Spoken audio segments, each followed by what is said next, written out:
Good afternoon. I want to thank everyone for being here, and I want to get everybody up to date on what's happening with our search efforts this morning. It started about 8 o'clock this morning. We put 36 boats out on the water today and about 135 plus people. These people are searching an area from Brunswick all the way down to St. Augustine and from the beach out about 60 miles. That's going to encompass about 5,000 square miles. We also have 3 aircraft that are working with us today that are out flying as well. And so the effort is ongoing. First of all, I want to thank the community for their support for this family, the fire department family, and especially Stephanie and her family. They are just overwhelmed. She told me again last night she's just overwhelmed with the amount of support the community is providing for her. Also want to thank the mayor and his staff. They have just opened their doors to us, whatever we need. The city council has done the same thing for us. I want to thank the Coast Guard. They're just providing an unbelievable effort in trying to find Brian. I want to thank our local law enforcement partners. They provided boats for us today as well, trying to help with the search. And we've got surrounding fire departments that are doing the same thing. So I just wanted to thank all of those. I'm getting a lot of questions about donations, about how people can help. That is being done through JFRD.com. And there's a link on there that says help find them, firefighters McClooney and Walker. So if you just go there, that's the best way to help out right now. I'll say this, just please keep the searchers that are out today in your thoughts and prayers. The conditions are pretty good today, but it's still dangerous when you're that far offshore. So if I can just get the community's thoughts and prayers on that, and especially for Stephanie and those 2 children. They're going through a very difficult time right now, and they need every bit of prayer that they can get. So with that, I'll take any questions you have. Are there any civilians out there that, how can they communicate with first responders to let them know if they see something out there? So we do have civilians that have volunteered their time. They're on their boats and they're out there, and we have them in contact through radio and satellite phones with our command center. How long will crews be out on the water?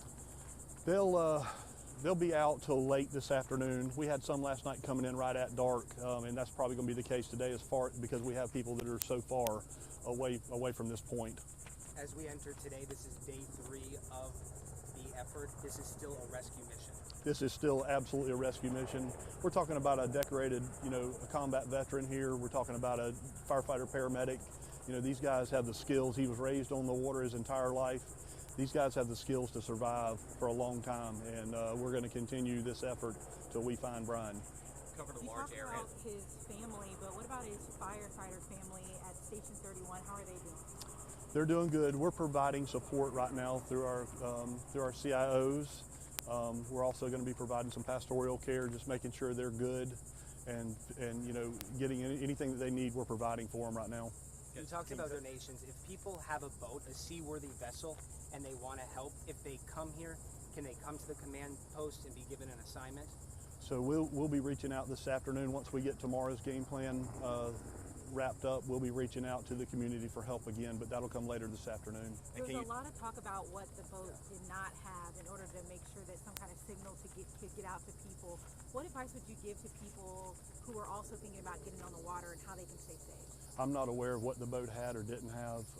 I'll just say this, the Coast Guard has rules in effect for what safety items boats are supposed to have, and people need to follow whatever the Coast Guard recommends. What things are you all looking for out on the water? We're looking for, for the boat specifically. We're looking for the firefighters specifically, and looking for any debris or anything that gives a clue of where they may be, an area they may be in. And then we redirect all that. The Coast Guard is heading up this mission, and we redirect. If we find anything, we would redirect it to them and let them guide us in what they need us to do. When you say you're not sure what was on the boat and what was not on the boat, do you know if life jackets were on the boat? I don't know anything. I don't know anything about what was on the boat. Covered a large area. How can you ensure that you go through this whole water area with a fine-tooth comb and look wherever you can? So what we're doing is we're spreading out every 2 miles and running on specific coordinates back into. We have on the boat. We not only have the boat captain, but we have observers on the boats as well that are watching both sides, so they can make sure that they're not missing anything. On good visibility days like today, it's very easy to see 2 miles. Any specific?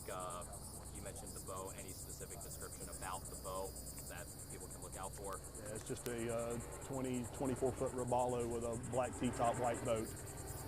And lastly, but speaking to Brian's character, what's What's he like? Like I said a while ago, we're talking about a combat wounded veteran here and a firefighter, top shelf. It's the easiest way to describe him. Thank you. Yes, sir.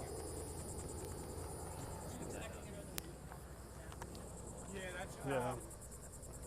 We're gonna come out in just a little bit, and we'll come back with a specific time that we're gonna rebrief y'all again. And should anything change in the afternoon, we'll get with you. Thank you. Mm-hmm. All right, thank you. Yes, sir. I'm sorry. Thank you.